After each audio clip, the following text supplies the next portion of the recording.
UNCTAD, otherwise known as United Nations Conference on Trade and Development, promotes the development-friendly integration of LDCs into the world economy. UNCTAD was established in 1964 and its first conference was held in Geneva in the same year. The growing toward the unfair position of developing countries in international trade in early 1960s led to demand full-fledged conference or organization to form those countries tackle balance international trade and identify appropriate international action. Currently, 193 countries are members of UNCTAD. There are 192 members of the United Nations. Taiwan, Kosovo, and Vatican City are not members.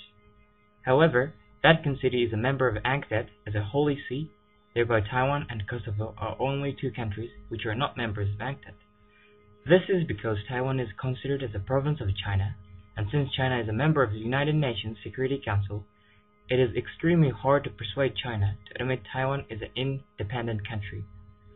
In the case of Kosovo, it has declared its independence in 2008, yet there is still conflict among Serbia and Russia, which insisting declaration of independence is illegal.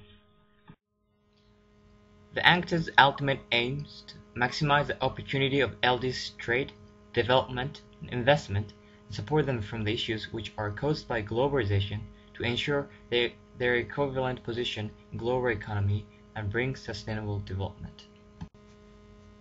The Secretariat is composed of about 400 staff members with an annual regular budget of approximately $50 million and $25 million of extra budgetary technical assistance funds. In performing its functions, the Secretariat works together with member governments and interacts with organizations of the United Nations system and regional commissions as well as other organizations. There are three main activities of UNCTAD. The first activity is conference. UNCTAD's conference structure is divided into different levels and it is illustrated in Figure 6 on the screen. The highest decision-making body of UNCTAD is the quadrennial conference, at which member states make assessments of current trade and development issues, discuss policy options, and formulate global policy responses. Second activity is research and analysis. UNCTAD publishes reports of TDR, WIR, and LDC annually in order to show the outcome of its activities and also provide LDCs analytical work to improve their use of natural resources or way to trade. Third activity is technological assistance. UNCTAD's activities are diversified in various ways, and those activities are shown on the screen.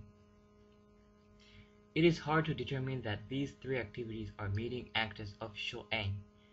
Thus, it is probably better to examine how effective those activities are.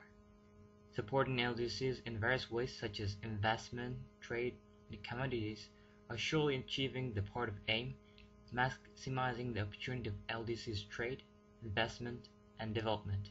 However, ensuring them in equal position in international economy may not be achieved by these activities, because the difference between MDCs and LDCs in trade is still enormous and requires a lot more support and time. High rate of poverty and low rate of economic growth have been the issue of LDCs for a long time. To reduce the poverty and encourage the economic growth, UNCTAD provided analytical work and technical assistance.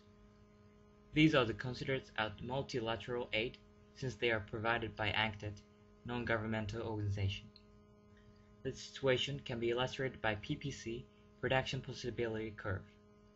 The provision of aid may move the point from A to B, closer to the curve, or to the C on the curve. Since one of the LDCs may be able to use the natural resources better than before, thus a country should be able to produce more efficiently. This is called actual growth. Alternatively, aids may shift out the curve of a country, thus now point D, which was unattainable before, is now attainable. This is called potential growth. This is also known as economic growth, which is what UNCTAD is aiming for. The economic growth may benefit the welfare, thus poverty may be reduced as well. and a report that UNCTAD has published stated that GDP, gross domestic production, has increased in LDCs and poverty was reduced over decades. However, the information which is provided on the website can be biased, and no precise figures are shown. In addition, economic growth that was caused by aid may lead to cause income inequalities and some environmental issues such as pollution. There is still high percentage of poverty in LDCs, and they are far behind in economy in comparison to MDCs. The success of provision of aid by UNCTAD is still controversial. Thank you for listening to my presentation.